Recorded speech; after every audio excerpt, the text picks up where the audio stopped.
Hi everyone, Dr. Lee here from Your Vet Online, and today's top tips are all about crate training. So whether you've got a new puppy or whether you've brought a new dog, older dog home, this is your chance to understand exactly what you need to do to make that whole process of training your dog to be in a crate a lot easier.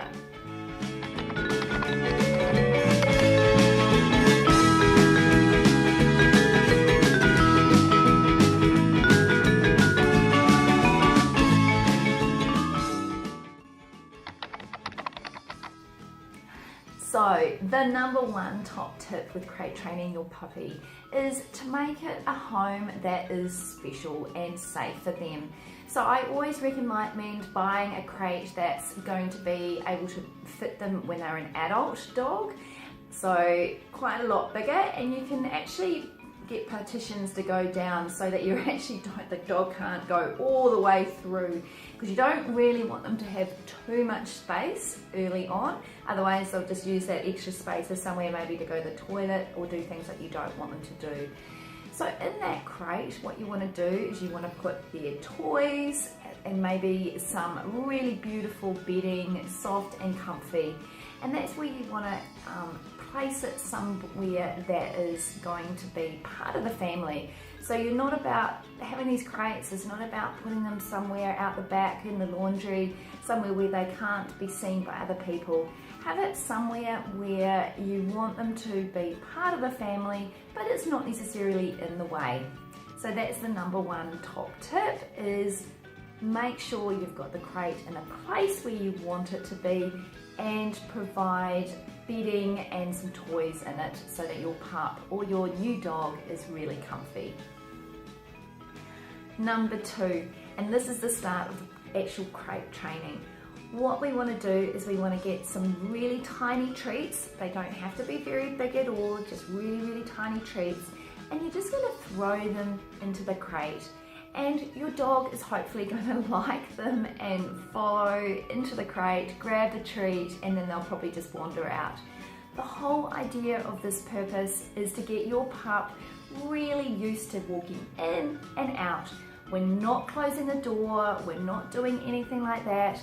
There's no restrictions, it's purely getting them used to walking into that crate and spending some time in there. So number two, next step, is basically throwing little treats into the crate for your pup to get. Number three, this is when we actually start to feed our dog in the crate. So what we usually do is we usually just start off by putting the bowl of food just at the entrance and letting your dog have their meals right there. And it's not about forcing them in and making them eat their food right inside the crate. You're just having it near the entrance. Some pups and some other dogs, they're fine if you put it further in. You've really got to just gauge how they are yourself and what stage they're at.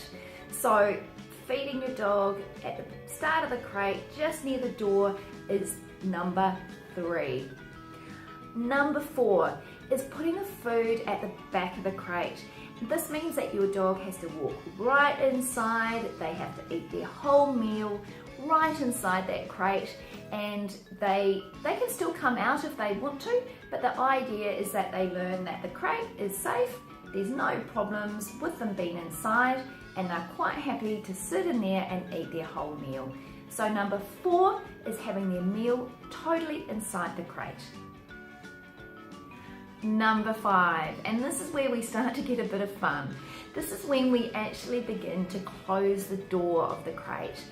And this is where you have to be absolutely vigilant, because you want to start to close the door, and before any whining or crying or anything like that happens, you open the door again.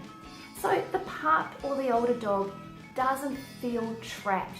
We never want them to feel like it's a punishment to go in their crate and to have the door closed. So number five is shutting that door. Okay, so basically number five was talking about shutting the door. Number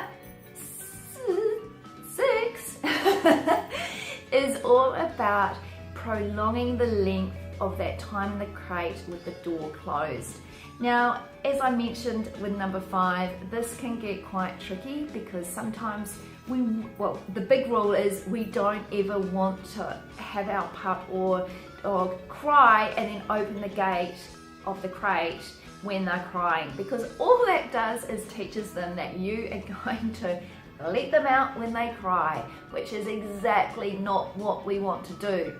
So you've got to keep it for just slowly prolong that length of time that you've actually got them in the crate and with the door closed.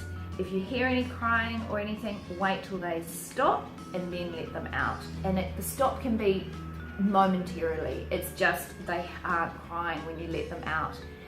For puppies, always make sure you take them directly to the toilet when you let them out. And it doesn't matter whether you've got an older dog or a puppy, whatever you do, when you take them out of the crate or open that door to the crate, no cuddles, no pats, nothing. It's just business as usual. In fact, ignore them. One of the biggest problems we see is people making a fuss of when they're actually coming out of the crate. So that's giving a reinforcement that that's the best thing that they want the dog to do, you know? Like the dog thinks that, yes, I'm gonna get lots of cuddles and lots of play when I come out of the crate. So let them out, pretty much ignore them for a few minutes and then go back to being normal. Alright then guys, I hope this really helps you to get your puppy or your new dog crate trained.